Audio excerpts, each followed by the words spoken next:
Hi guys, it's Henry Pim with another review. This time it's the Hulk, or actually plural, the Hulks.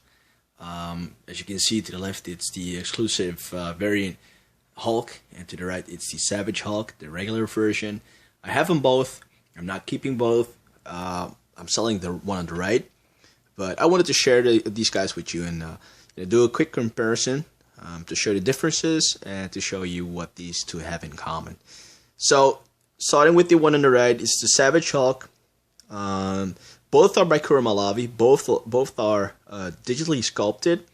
The difference, between the digital sculpt and the regular sculpt, by hand, is that these, digital sculpts tend to be more flawless.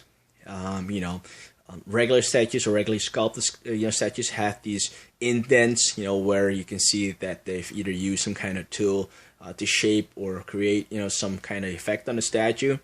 And another thing is that, they tend to be more symmetrical, which is also, very, it's a telltale sign, of a digital sculpt. And it's not a bad thing because I like my statues to be, a bit symmetrical, but on the other hand, some statues have their charm being just hand sculpted and being flawed, and it makes it more human. Let's just put it that way, because humans aren't symmetrical. Humans aren't perfectly shaped. We all have our flaws, and a statue that has these makes it more realistic. Let's just put it that way. So what you can see here is that this is a very comic accurate kind of Hulk, because of the way that it's sculpted and made out to look.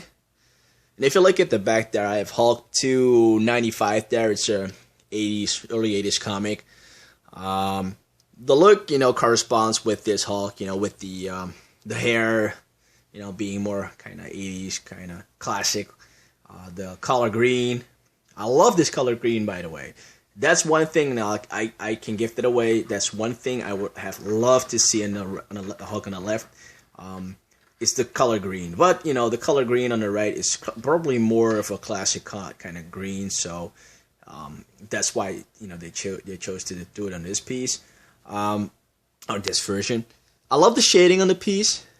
I'm a sucker for good shading, and this is perfect shading. I mean, come on.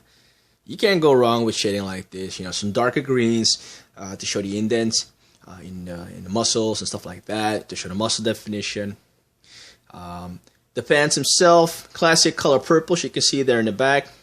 The base, just an oval kind of piece of floor, or I'm not sure, some curb or whatever. And he stomped on it, so it kind of burst, kind of broke.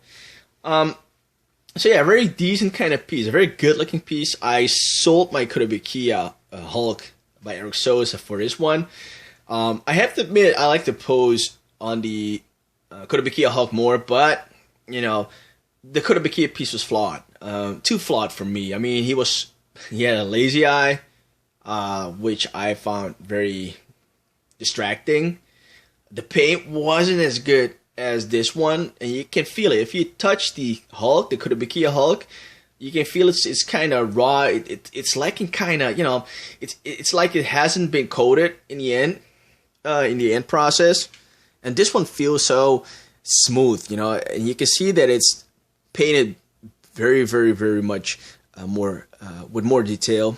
The holes here where it ripped, still are green, and with the Kurabikia piece, I felt that some pieces should have been green, but were just painted purple. And those are just quality control issues, I believe. But still, this was why I chose this one. But I also saw the exclusive version, and then I didn't grab it because I felt it was too expensive. And then, I defended my choice of the Savage Hulk, but in the end, I regretted it. I still bought the exclusive version. If I had to choose between the two, and I'm going to choose between the two, I'm going to go for the left. But it's not 100% definite choice, because the reason being is that I love the color scheme on the right, but I love the sculpt and hair on the left. Mainly the face, because all in all, this is a mirrored statue. As you can see here from the details here, those are mirrored, this is mirrored, this is mirrored. So it's a mirrored sculpt. You can see that some details have been added to this guy. This guy looks more defined. He's got some veins. Let me just point them out. Some veins here popping out. Of course, a different head sculpt. And that's the reason why I went with this guy. But, you know, as I said, I would have loved this guy's paint job combined with this piece. Then I would have been happy. Also adding that I've put a comic book here in the back. World War Hulk comic. And I think that he's, you know, kind of reminiscent of the Hulk we have here. But again, the colors not matching. I mean, sure, you know, we've seen different colors from different Hulks, you know, the movies, the comic books, the cartoons even, and sure, everybody plays around with that, you know, but this for me is the kind of green a Hulk should be, and that's my opinion. Those are just my 2 cents.